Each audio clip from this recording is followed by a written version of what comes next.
വീട്ടക വായന സദസ്സ് സംഘടിപ്പിച്ചു. പന്മനമനയിൽ Shri Vidyadhiraj arts and sports club ഗ്രന്ഥശാലയാണ് വീട്ടക വായന സദസ്സ് സംഘടിപ്പിച്ചത്. Taluk library council secretary V Vijayakumar ഉദ്ഘാടനം ചെയ്തു.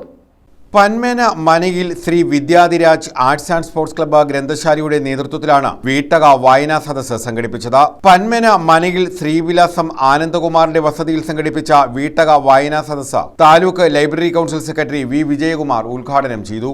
അത്തരം വിശ്വാസങ്ങൾ മാറുമ്പോൾ ബാക്കി കാര്യങ്ങളെല്ലാം മാറുമ്പോൾ ഒരു കാലത്ത് മലയാളിയാക്കിയ സന്തോഷം നമ്മുടെ വീട്ടടങ്ങളിൽ ഉണ്ടോ എന്ന് ചോദിച്ചാൽ ഇല്ല എന്നാണ് ഉത്തരം. നമ്മുടെ സന്തോഷം എവിടെയാണ് പോയത്? മനുഷ്യനല്ലാതായി പോകുന്ന അവസ്ഥയുണ്ട്. ആ മനുഷ്യത്വത്തെ തിരിച്ചു പിടിക്കാൻ നിങ്ങൾക്ക് വായനയെ തിരിച്ചു പിടിക്കാനാണ് മറ്റു മാർഗം. ആ മനുഷ്യത്വത്തെ തിരിച്ചു പിടിക്കാൻ നിങ്ങൾക്ക് പരസ്പരം സംസാരിക്കാനാണ് മാർഗം. സംസാരിക്കുന്നതിന്റെ പ്രശ്നം എന്താ? കുടുംബശ്രീ പ്രവർത്തനങ്ങളൊക്കെ ഏകോപിപ്പിച്ച് നിൽക്കുകയാണ്. ഇപ്പോ നിങ്ങളൊന്ന് വാന്ന് പറഞ്ഞാൽ ഞങ്ങൾക്ക് എന്ത് കിട്ടും എന്നൊരു ചോദ്യമുണ്ട്. അതൊരു പ്രശ്നം. നിങ്ങൾ ഉപാധികളില്ലാതെ ഇരിക്കാനും സംസാരിക്കാനും നിങ്ങളുടെ ഉള്ളിന്റെ ഉള്ള കഴിവുകൾ പുറത്തെടുക്കാനും തീരുമാനിക്കുമ്പോഴാണ് മനുഷ്യനാകുന്നത്.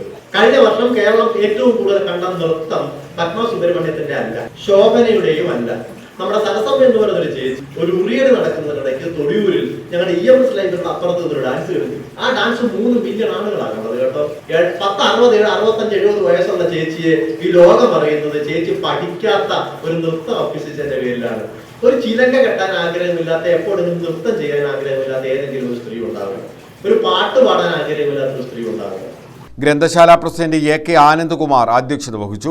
Advocate C. സജീന്ദ്രകുമാർ സ്വാഗതം പറഞ്ഞു. ഗ്രന്ഥശാല എക്സിക്യൂട്ടീവ് കമ്മിറ്റി അംഗം ദിവ്യ ദേവകി പുസ്തകം പരിചയപ്പെടുത്തി.